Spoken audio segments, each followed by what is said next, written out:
Trina here from Scrappy Horses. Welcome to my YouTube channel. Today I want to talk about Photoscape, how to import a photo and how easy it is to then watermark that photo. Alright, so I have some photos here and I'm just going to pull this picture of my horse Thunder. Alright, so all I have to do is I'm left clicking my mouse and I'm just pulling it off here. Okay, it's still here in my pictures, but it's also over here. So I'm done with my photos. I'm going to move that off screen.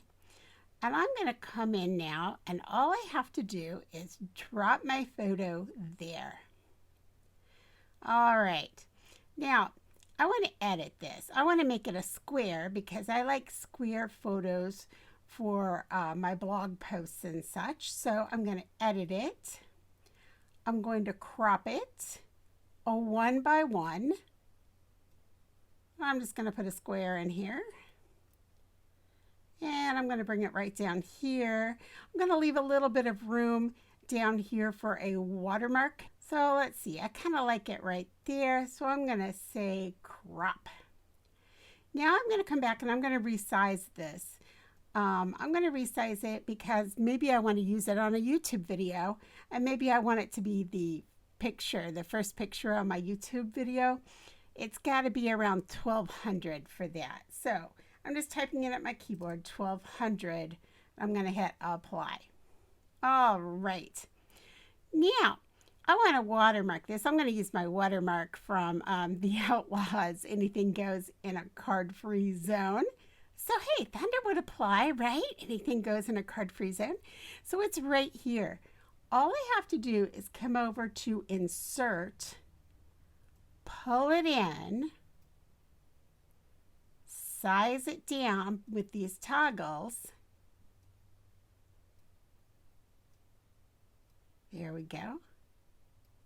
And there it is. Now I can put this anywhere I like. I could put it up here. It's not going to show very well up there. I could stick it over in this corner, or I can just bring it up in this corner right here. All right, so I'm going to stick it right there. Now, let me show you a couple of things you can do to this. You can come over to this fill square, click it again, click the solid color. You can make this any color you like. So if you don't like the black on your project or your photo, you can change it to a different color. Obviously, I don't want that green. That's not going to show up. So you can just choose whatever you like. I'm going to go ahead and just leave this black. Yeah, the brown really doesn't look that good. So I'm going to leave it black. Now, if you're working with a watermark that you want to put over an object, okay, like a craft project or something, you can come in and you can change the opacity so it lightens it up a little bit. Right? So if, I want to make sure that nobody steals my picture of Thunder here, I can put it right over him and change the opacity. I can change the angle here. I can put a drop shadow on it. So let's do that. That's kind of fun. I hit drop shadow. Now I click this box drop shadow. And now that makes it show up a little more, doesn't it? So I can bring this down now, back where I had it. So let's put it back there. Bring up my opacity and leave that drop shadow in really thick like that. It helps it show up a little bit more. Now, one more thing you can do if it's not showing up very well is you can left click it with your mouse. Let me go back. You can right click it with your mouse and you can duplicate it. Then just bring it up, put it right over the top, and that'll make it even darker. You can also play with color that way. So let's say you want to take this one, change your color to this blue, this bright blue. There we go. Then you bring this over the top, and then you change your opacity here. You can change that to all various shades of blue. You can also change your top to any color you like, and it's going to change it For example, you can put it here at this orange, change your opacity. See what it's doing? It's just taking it through some different colors. All right. So just some different ideas for you on that. I'm going to change it to a gray, change my opacity again, leave it about right in there. Okay. Maybe a little, maybe right there. That's kind of different, isn't it? Okay, now if I were actually doing this, I'll tell you what I would do. I would just leave it this bright blue because it kind of matches that that can up there, that barrel, I should say. So I've got my watermark in, and I've got my horse now. He's squared up. Everything looks good. I can always change my color too. I can come in and brighten this. And usually I find that most photos that are going to go on blogs need to be brightened up a little bit. I can deepen, which will give me a little better color here, and I can make my picture a little more clear. I do not like to use much clarity on Copic coloring. It kind of distorts it sometimes, but you know, play with it and do what you like. You can change your contrast. All right. You can change your saturation of color. You can change your temperature, warmer and cooler, tint it a little pinker or a little greener. Right now this color is a little bit green, so I might want to bring in a little bit of pink. You can see that kind of helps it out a little bit. All right. Vibrance, I don't see a whole lot of difference unless you really crank up your vibrance, but if you crank it up, it does make a difference. And then you just hit apply.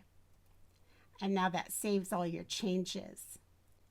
All right, so if you want to blur something out of your picture, let's say I don't want that cone, I can come up here to my tools. Here's a blur button. I can just sort of change my brush size, take it down a little bit, go right over that cone. And there are different levels. This is a median, a lens blur, a blur. Okay, that's a bit much, right?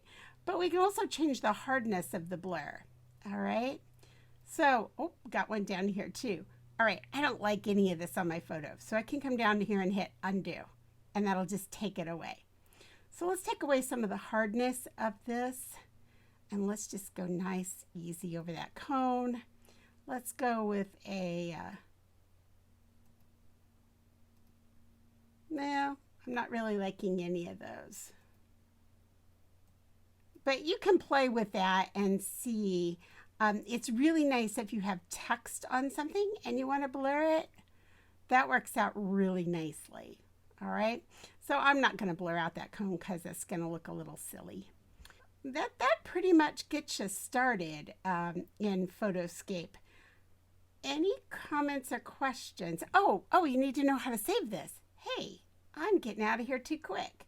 All right, you want to save it? You just simply say save, save as, then give it a name, and keep in mind that if someone else snags that picture, that's the name that's going to go on it. Let's say you win at a challenge and they just swipe that picture, that name is going to show up. So be careful if you don't want a person's full name on it. Or one time I didn't like a project I had to do and I said, ugly project I hate or something. And then I realized, oh my goodness, now that's on there. So just name it, I'm going to say Thunder for demo video. I'm going to save it as a JPEG, and I save it to my desktop. If you have a folder or something you want to save it to, you can save it there. I always save it to my desktop and then put them in the folder where I want it. All right, so now I hit save, and it pops up right here on my screen, and there it is. And now I can insert it into any challenge I like, or onto a blog, or Facebook, or YouTube, anywhere I want to put it. All right, any questions or comments? leave them below and I will get back to you. Have a wonderful day, and I'll catch up with you in the next video, which will most likely be a craft video. Oh, a little info about Thunder. He's an old horse. He's about 30 years old. This picture was taken early this spring. You can see the gray above his eyes. He's a really good boy. He used to be a hunter jumper. Now he just kind of hangs out at the farm and just kind of gets loved on. So, okay, a little about Thunder. All right, I'll catch up with you in the next video. Bye.